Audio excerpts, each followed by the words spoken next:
Hi there, I'm Ben Morton, and welcome to the Leaders Kitbag, the podcast that delivers practical leadership insights in less than 10 minutes. Each episode tackles a real challenge faced by leaders and managers with simple ideas and tools you can take away and apply immediately. And because leadership doesn't happen sitting behind a desk, many of these episodes are recorded outside whilst I'm walking and thinking. They're informal, unscripted, and straight to the point. So, wherever you are, let's get started and sharpen your leadership skills one episode at a time. If you're someone who's striving for better work-life balance, or perhaps feel as though you never quite achieve it, then today's episode of the Leaders Kitbag is for you.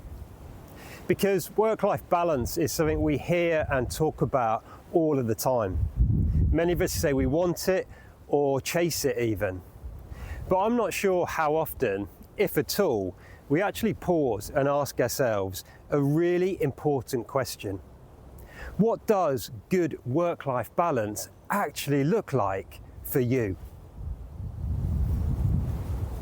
I really do get the sense that so many of us are chasing this idea of balance without ever really pausing to define it for ourselves. And that creates all sorts of problems. And I think there are two things that make the pursuit of work-life balance particularly difficult. The first is that we often try and measure it or achieve it over far too short a period of time. It's often the case that we'll look at 1 week or even a day and then make some sort of judgment about how balanced things have been and whether or not our work-life balance is correct. But the reality is, leadership and life don't really work like that. On some days, work will absolutely dominate. And on others, family, health, or something else in your personal life might need more of your time and attention. So for me, work-life balance isn't something to be measured over days and weeks. It's something I look at over a much longer period of time. And for me, that's roughly 3 months. Because over that time, you really do start to notice the patterns around how you're spending your time and your energy. And the second challenge with work-life balance is even more important.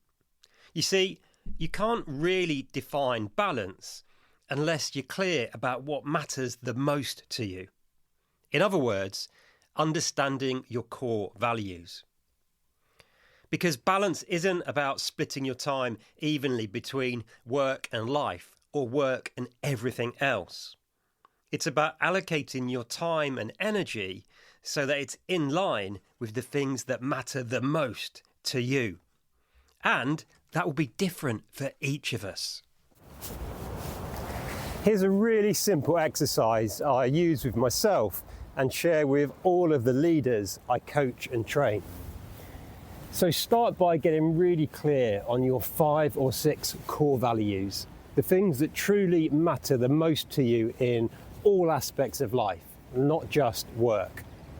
And once you've done that, every 3 months, carve out a small period of time to pause and reflect, asking yourself one simple but really powerful question. How well have I done at living up to my core values over the past 3 months? And give yourself a score out of 5.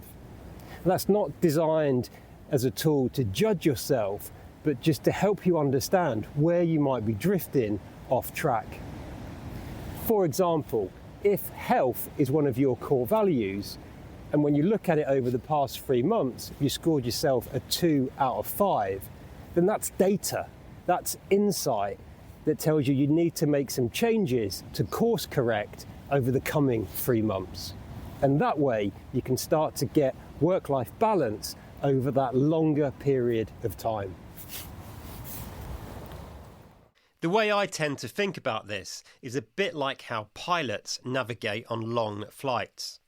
When a plane flies from London to New York, it isn't perfectly on course the entire time. In fact, it's slightly off course quite often. But the pilots use predetermined waypoints to make small continual adjustments and bring the aircraft back on track. And I think our core values can work in exactly the same way. Our values become the waypoints that help guide how we spend our time, energy, and attention. So if you are striving for better work-life balance, perhaps the goal isn't a series of perfectly balanced weeks. Perhaps the goal is simply this: to work out and understand what truly matters to you most in life and course correct every few months or so to make sure that your energy and focus is going in the right place. That's it for this episode of the Leader's Kitbag. As always, I hope it's been useful.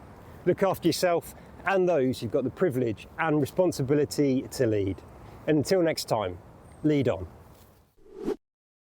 Before you head off, if you enjoy the ideas we explore together here on the Leader's Kitbag and you'd like to go a little deeper, then I've created a new leadership program designed specifically for busy leaders and managers. It focuses on the practical side of leadership, the mindset, skills, and tools that help you support your people, make better decisions, and get the results you're accountable for. The program is delivered live and online over several half-day sessions, making it practical and perfect to fit in around the day job. If that sounds useful, you can find out more details via the link in the show notes. That's it for now. Hopefully, I'll see you in the next program very soon. And until then, look after yourself and those you've got the privilege and responsibility to lead.